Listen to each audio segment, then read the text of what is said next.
Hello friends, welcome to Kalyani சுலகம். இன்றைக்கி இந்த வீடியோவில் பூண்டு மிளகு குழம்பு தான் செய்ய போகிறேன்.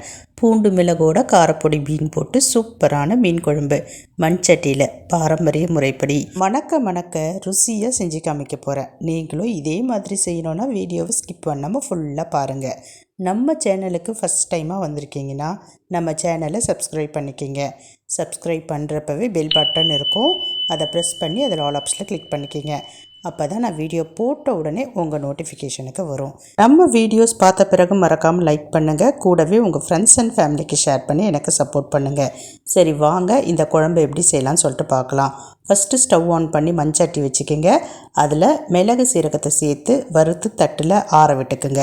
அடுத்தது பூண்டு கை நிறைய எடுத்து லைட்டாக எண்ணெய் விட்டு வதக்கிட்டு ரெண்டும் ஆறின பிறகு ஒன்றும் பாதியமாக தட்டி ஒரு தட்டில் ஓரமாக எடுத்து வச்சுக்கோங்க. இப்போ அதே மண்சட்டியில் கூடுதலாக கொஞ்சம் எண்ணெய் விட்டுக்குங்க. எண்ணெய் சூடானதும் அதில் கடுகு பொரிய விட்டுக்கலாம். கடுகு பொரிஞ்ச பிறகு வெங்காயம் கருவேப்பிலை சேர்த்துக்கலாம். நான் 2 வெங்காயம், மீடியம் சைஸ் வெங்காயம், அதை நல்லா பொடியாக நறுக்கிட்டு சேர்த்துக்கிறேன். வதக்கிடலாம், ஓரளவு வதங்கணும். இந்த வெங்காயம் வதங்கிறதுக்குள்ளர நம்ம புளி ஊற வச்சு கரைச்சி அந்த தண்ணியை சேர்க்க போகிறோம். புளியை முன்னாடியே ஊற வச்சுக்கிங்க. நான் ஒரு பெரிய எலுமிச்சம்பழம் சைஸுக்கு புளி ஊற வச்சேன். அதை கரைச்சிக்கு இன்னும் நிறைய எடுத்து வச்சுருக்கேன். இது கூடவே உப்பு, மஞ்சத்தூள், குழம்பு மிளகாய்த்தூள், 2 பழுத்த தக்காளி, இது எல்லாத்தையும் சேர்த்து நல்லா கரைச்சிக்கலாம். இந்த மாதிரி கரைச்சி எடுத்து வச்சுக்கோங்க. இப்போ இதை வதங்கிக்கிட்டு இருக்க வெங்காயத்தோடு சேர்க்க போகிறோம். வெங்காயம் நல்லா வதங்கி இருக்குது. இந்த குழம்பு கரைசலை இது கூட சேர்த்துக்கலாம். சேர்த்துட்டு கரண்டி வச்சு நல்லா மிக்ஸ் பண்ணிக்கிங்க. மிக்ஸ் பண்ணுறப்பவே டேஸ்ட் பண்ணி பார்த்துக்குங்க. உப்பு, காரம், புளிப்பு இதெல்லாம் சரியாக இருக்கா அப்படின்ட்டு. காரம் மட்டும் கொஞ்சம் கம்மியாக இருக்கும், ஏன்னா நம்ம கடைசியாக மிளகு சீரக பொடி, பூண்டு நசுக்குனது சேர்க்க போகிறோம். இப்போ எல்லாமே எனக்கு கரெக்டாக இருக்குது. ஒரு 5 நிமிஷம் அப்படியே விட்டிங்கன்னா இந்த மாதிரி கொதிக்க ஆரம்பிக்கும். இன்னும் கூடுதலாக ஒரு 3 நிமிஷம் சிம்மில் விட்டிங்கன்னா நல்லா கொதித்து குழம்பை சுற்றி எண்ணெய் பிரிஞ்சு வரும். இப்போ பார்க்குறப்ப உங்களுக்கு தெரியும், லைட்டாக சுற்றி எண்ணெய் பிரிஞ்சு வந்திருக்கு. இன்னும் நல்லாவே எண்ணெய் பிரிஞ்சு வரும். அந்த ஸ்டேஜ் வரப்போ தான் நம்ம பூண்டு, மிளகு சீரகம் இதெல்லாம் சேர்க்க போகிறோம். பாருங்கள், இப்போ நல்லாவே குழம்பு முழுக்க எண்ணெய் படித்து வந்திருக்கு. பாருங்கள், சூப்பராக குழம்பு ரெடி ஆகிடுச்சு. நல்ல வாசனையாக இருக்குது. இந்த ஸ்டேஜில் பொடி பண்ண மிளகு சீரகம், தட்டி வச்சுருக்கிற பூண்டு இதை சேர்த்து நல்லா மிக்ஸ் பண்ணிவிடுங்க. குழம்போடு நல்லா மிக்ஸ் ஆகிடணும். குழம்பு நல்லா திக்காகிடும்.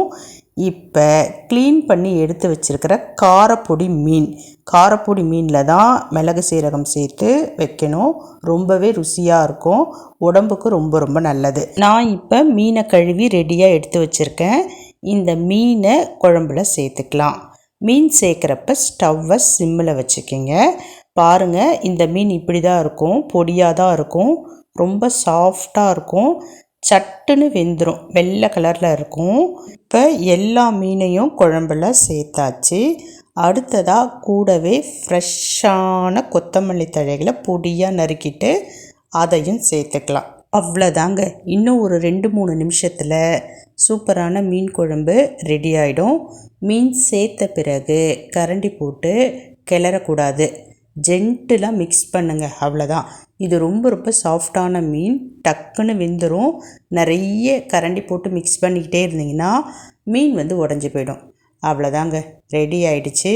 சூப்பராக மிளகு சீரக பூண்டு சேர்த்த காரப்பொடி மீன் குழம்பு சளிக்கெலாம் ரொம்ப ரொம்ப நல்லது. இப்போ குழம்பு முழுக்க முழுக்க ரெடி ஆயாச்சு. ஸ்டவ் ஆஃப் பண்ணி கீழே இறக்கி வச்சுட்டேன். பாருங்கள், மீன்லாம் உடையவே இல்லை. குழம்பும் நல்லா திக்காக இருக்குது. பாருங்கள், சூப்பராக இருக்கும் டேஸ்ட்டு. சூடான சோறு கூட சேர்த்து சாப்பிடுங்களேன், அவ்வளோ ருசியாக இருக்கும். மண்சட்டியில் வைக்கிறப்ப இன்னும் ருசியாக இருக்கும். நீங்களும் இதே மாதிரி ட்ரை பண்ணி பார்த்துட்டு எப்படி வந்ததுன்னு சொல்லுங்கள். இப்போ நான் கிளம்புறேன். பாய்.